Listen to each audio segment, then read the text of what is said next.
ಕೇಳುತ್ತೇನೆ, ನಮ್ಮ ಕೆಲಸವನ್ನು ಯಾರು ಕಸಿದುಕೊಳ್ಳುತ್ತಿದ್ದಾರೆ?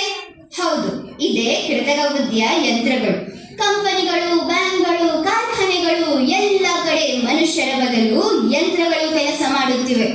ಒಮ್ಮೆ ನಗುತ್ತಾ ಹೇಳಬಹುದು, ಯಂತ್ರಗಳಿಗೆ ರಜೆ ಬೇಡ, ವೇತನ ಬೇಡ. ಆದರೆ ನಾಳೆ ಲಕ್ಷಾಂತರ ಜನರಿಗೆ ಕೆಲಸವೇ ಇರದಿದ್ದರೆ ಅದು ನಗುವಿನ ವಿಷಯವಲ್ಲ, ಅಳುವಿನ ವಿಷಯ. ಇನ್ನು ಬೇರೊಂದು ದೊಡ್ಡ ಅಪಾಯ, ದತ್ತಾಂಶ ಮತ್ತು ಗೌಪ್ಯತೆ. ಕೃತಕ ಬುದ್ಧಿಯು ನಮ್ಮ ಪ್ರತಿಯೊಂದು ಚಲನವಲನ, ಮಾತು, ಚಿತ್ರ, ಚಾಟ್ ಎಲ್ಲವನ್ನು ದಾಖಲಿಸುತ್ತದೆ. ಆದರೆ ಈ ಮಾಹಿತಿಯನ್ನು ಯಾರು ಬಳಸುತ್ತಾರೆ ಎಂಬುದೇ ಗೊತ್ತಿಲ್ಲ. ಒಮ್ಮೆ ಅದು ತಪ್ಪುಗಳಿಗೆ ಹೋದರೆ ನಮ್ಮ ಬದುಕೇ ಅಪಾಯ. ಯಂತ್ರಗಳು ಭಾವನೆಗಳಿಲ್ಲದವು, ಅವು ನಿರ್ಧಾರ ತೆಗೆದುಕೊಳ್ಳಬಹುದು. ಆದರೆ ದಯೆ, ಕರುಣೆ, ಮನುಷ್ಯತ್ವ ಇವು ಯಂತ್ರಗಳಿಗೆ ಅರ್ಥವಲ್ಲ.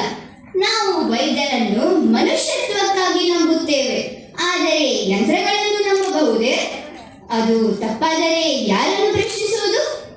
ಇನ್ನು ಕೊನೆಯದಾಗಿ, ಮನುಷ್ಯನು ಯಂತ್ರಗಳನ್ನು ಸೃಷ್ಟಿಸಿದ್ದಾನೆ, ಆದರೆ ಯಂತ್ರಗಳು ಮನುಷ್ಯನಿಂದ ಬುದ್ಧಿವಂತನಾದರೆ?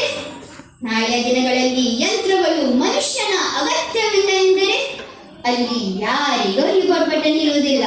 ಆದುದರಿಂದ ನಾನು ಸ್ಪಷ್ಟವಾಗಿ ಹೇಳುತ್ತೇನೆ, ಕೃತಕ ಬುದ್ಧಿಯು ಮನುಷ್ಯನ ಶಕ್ತಿಯಲ್ಲ, ಅದು ನಿಧಾನವಾಗಿ ಜನರ ನೆರಳನ್ನು ನುಂಗುತ್ತಿರುವ ಅಪಾಯ. ಅದು ಸಹಾಯಕನಂತೆ ಕಾಣುತ್ತದೆ, ಆದರೆ ಹೃದಯವಿಲ್ಲದ ಶತ್ರು.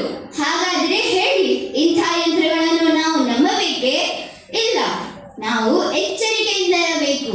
ಕೃತಕ ಬುದ್ಧಿಯು ಅಪಾಯಕಾರಿಯಾಗಿದೆ, ತುಂಬಾ ಅಪಾಯಕಾರಿಯಾಗಿದೆ. ಧನ್ಯವಾದಗಳು.